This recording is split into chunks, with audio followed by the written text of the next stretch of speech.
Então, o LEMAD é o Laboratório de Ensino e Material Didático do Departamento de História, aqui da Faculdade de Filosofia, Letras e Ciências Humanas da USP, né? E ele foi criado assim, oficialmente aberto, como espaço e com as atividades acontecendo a partir de 2008, né?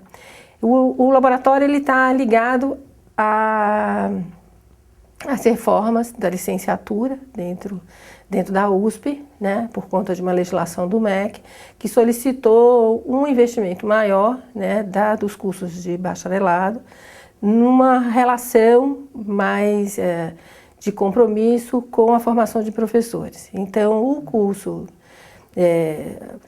o bacharelado e a licenciatura foram reelaborados, integrados, né, e parte da carga horária, junto com algumas disciplinas e mais uma parte da carga horária de estágio, passou a pertencer também ao Departamento de História. E aí o laboratório ele foi aberto para possibilitar que atividades pudessem ser desenvolvidas ligadas ao ensino de História. Então, inicialmente, quando ele foi aberto, ele é o espaço em si, mais computadores, equipamentos, né, para vídeo, equipamentos para de scanners, máquinas fotográficas e um acervo muito interessante de livros didáticos desde o século XIX, né, e que é um objeto, é uma documentação, né, um objeto de estudo para quem trabalha com o ensino de história. Então, nós temos um acervo de 4.000 livros, né, que a partir de 2008, né, na medida em que professores ligados ao ensino de história entraram dentro do departamento para trabalhar com a disciplina, começaram a promover também pesquisas, né, com esse acervo documental de material didático.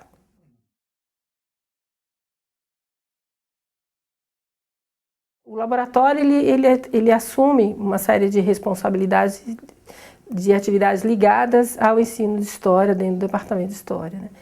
Uma delas é a organização e o recebimento de documentação dos alunos referente às horas acadêmicas, científicas e culturais que foram horas incorporadas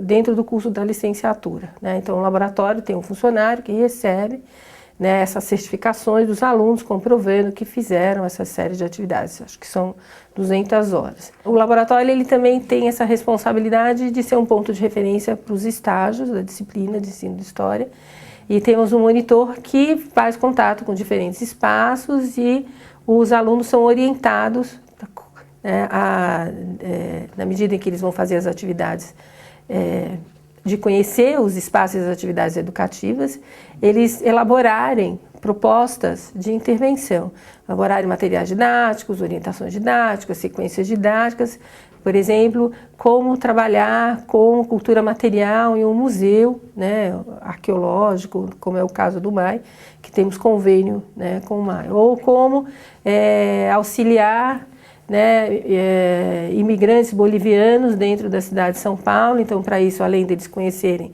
todo o trabalho de uma ONG, né, que recebe esses bolivianos, eles têm a responsabilidade de construir materiais didáticos que possam ser utilizados, né, para esses imigrantes conhecerem melhor os serviços da cidade. Então, o LEMAD é o ponto de referência onde essas orientações são dadas. Então, a gente atende os alunos em horários, dá orientação como o material pode ser feito, né?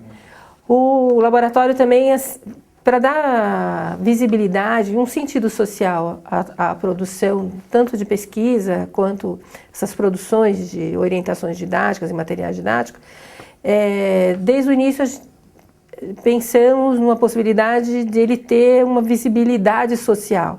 Então, não produzir unicamente para dentro da universidade ou para os professores lerem o trabalho e darem as notas, mas que os alunos se sentissem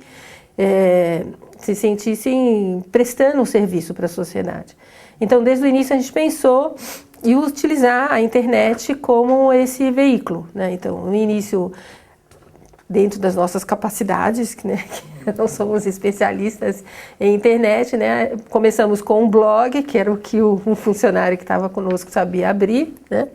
Depois um aluno ajudou uma aluna ajudou bastante com a montagem de um site. Aí, oficialmente, eu fui lá, pedi autorização para a USP, entrou no site oficialmente da FEVELEGE, através de um programa chamado Word Express, que ele falava que era tipo uma revista, né, em que a gente poderia ter mais possibilidade de articular temas, né, de dar maior sentido ao que a gente estava fazendo, porque o blog é muito linear, né?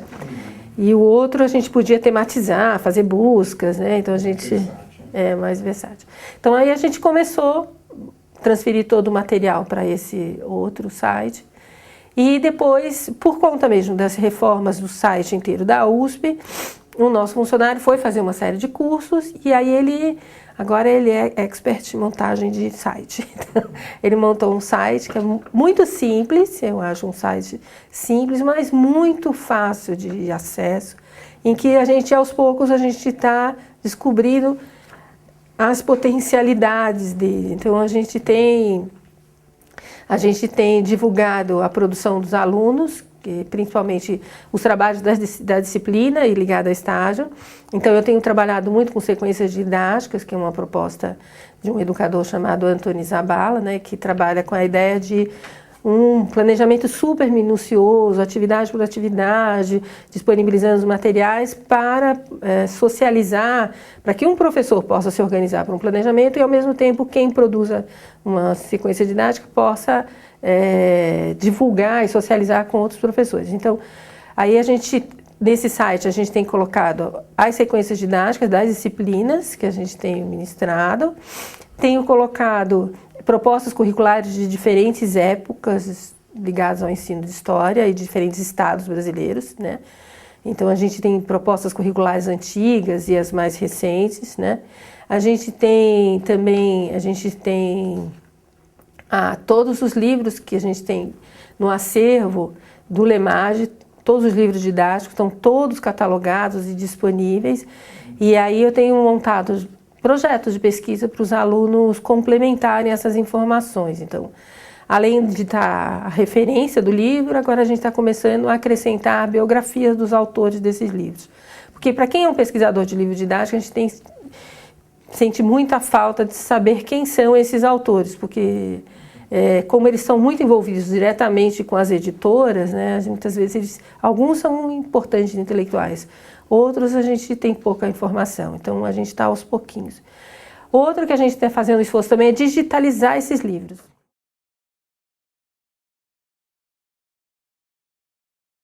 É assim, tradicionalmente um professor, quando vai fazer um planejamento, ele faz um planejamento muito mais administrativo, muito mais formal, do que efetivamente um planejamento que ele possa usar nas situações muito cotidianas na sala de aula do que está acontecendo. Tradicionalmente ele faz um planejamento assim, objetivos, finalidades, conteúdos listados, só os temas listados, a bibliografia e um tipo de avaliação, vai dar prova. A sequência didática é diferente, ele organiza passo a passo, com todas as finalidades, a fundamentação. Ele pesquisa por que ele vai trabalhar aquele tema, ele organiza para ele. O material que ele está escolhendo para trabalhar, e aí eu estou pedindo sempre sequências didáticas voltadas com trabalho com documentos históricos. Aí ele tem que ter os documentos separados e identificados de uma perspectiva didática, né? Não é o documento inteiro, mas aquilo que ele vai usar. As perguntas que ele vai provocar para poder o aluno aprender a fazer leitura desse documento, né? Ele vai ter que colocar passo a passo tudo o que vai acontecer numa situação ou de uma aula, 2 aulas ou um mês de aula. Mas ele tem que colocar tudo o que ele efetivamente vai fazer, entendeu? É um tipo de um planejamento que não tem função administrativa, tem uma função pedagógica para ele. E a grande vantagem é que ele deixa isso tudo pronto e na medida em que ele coloca isso em prática, ele pode avaliar. Então, não deu certo aquela pergunta, aquele material é muito difícil. Ele pode avaliar o que deu certo, o que não deu certo, né? Então ele pode trocar as situações. E o planejamento, como está tudo muito organizado, ele pode levar isso para a vida profissional dele inteira, entendeu? Então, sempre que ele precisar de uma aula sobre aquele tema, ele tem aquele material organizado e disponível. Do ponto de vista da ideia de socializar uma sequência didática, é a ideia de disponibilizar esses materiais já com fundamentos, já organizado para outros professores, né? Utilizam E vão aperfeiçoando, né? Claro que cada professor tem o seu modo de dar aula, mas ele já tem isso, já ideias propostas. E os alunos são muito provocados a escolher outros temas, isso os professores reclamam um pouco, porque a gente tem trabalhado com uma provocação para não entrar só nos temas tradicionais, porque os temas tradicionais são muito recorrentes nos materiais didáticos que já existem. Então, o que a gente faz é preparar temas diferenciados.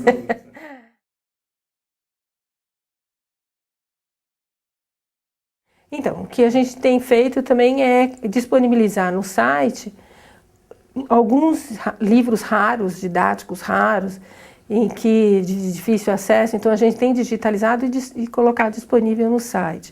Então, por exemplo, dos mais antigos livros didáticos de ensino de história, do Joaquim Manuel de Macedo, que é de 1860 e poucos, ele está não na versão dessa de 1860, mas numa edição de final de século XIX, ele está digitalizado e disponível no site, né? Então a gente está aos poucos, isso é um trabalho imenso, que assim, a gente tem negociado com os alunos, a boa vontade, para quem entende, né? E isso está indo aos pouquinhos. Agora, o que a gente abriu recentemente, é assim, como a gente tem muitos alunos fazendo pesquisa, né?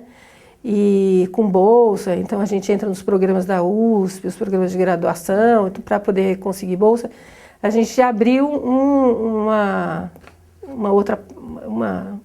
subdivisão, né?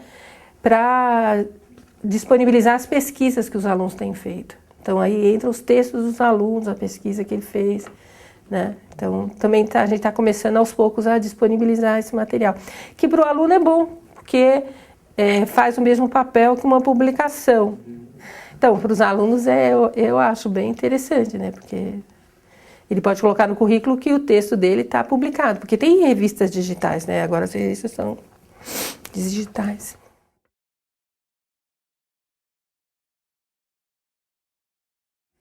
A possibilidade do LEMAD, né, divulgar tanto as sequências didáticas produzidas para os alunos em cursos, quanto as pesquisas dos alunos, e ao mesmo tempo os alunos ajudarem, né, com as bolsas de pesquisa a organizar esses acervos, né, que a gente tem dentro do laboratório, é uma forma de que os alunos, assim, a sociedade um pouco conhecer esses alunos da USP. Os alunos do curso de História são alunos ótimos, que têm uma grande contribuição. Então, e muitas vezes eles produzem e fica sempre uma produção interna acadêmica, né? Então, como o LEMAD é um laboratório de ensino, o ensino é uma dimensão fundamental da sociedade, né? Então, que esses alunos se sintam contribuindo para que essa educação, né, possa ganhar qualidade. E eles são ótimos pesquisadores, né, ótimos alunos, estudiosos, então a ideia é um pouco que essa produção interna possa ser socializada.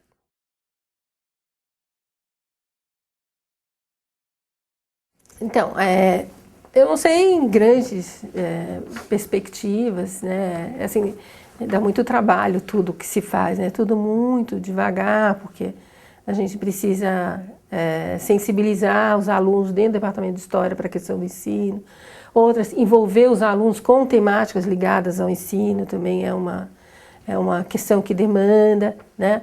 Mas o que, assim, do meu ponto de vista, o laboratório ele tem todo o potencial para cada vez mais, por exemplo, organizar oficinas para professores, que a gente está começando agora,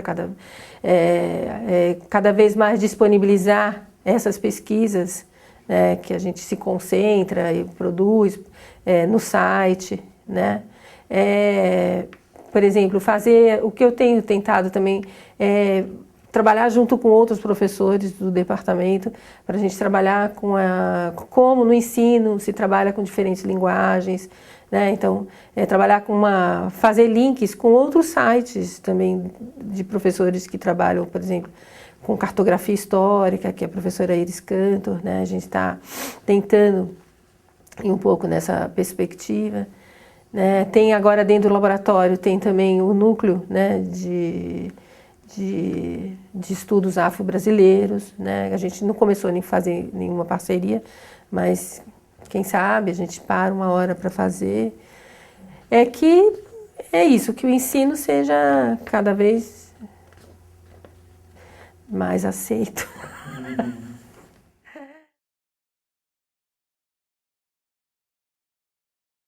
Eu já entrei em contato com alguns professores e a ideia também é abrir mais uma possibilidade dentro do site de disponibilizar os trabalhos dos professores no site. Então, os professores têm alguns professores que têm escrito, que têm feito, organizado seus planejamentos, agregado as produções dos alunos de ensino fundamental e médio. Então, o laboratório ele também pode trabalhar nessa perspectiva de socializar os materiais dos professores, né?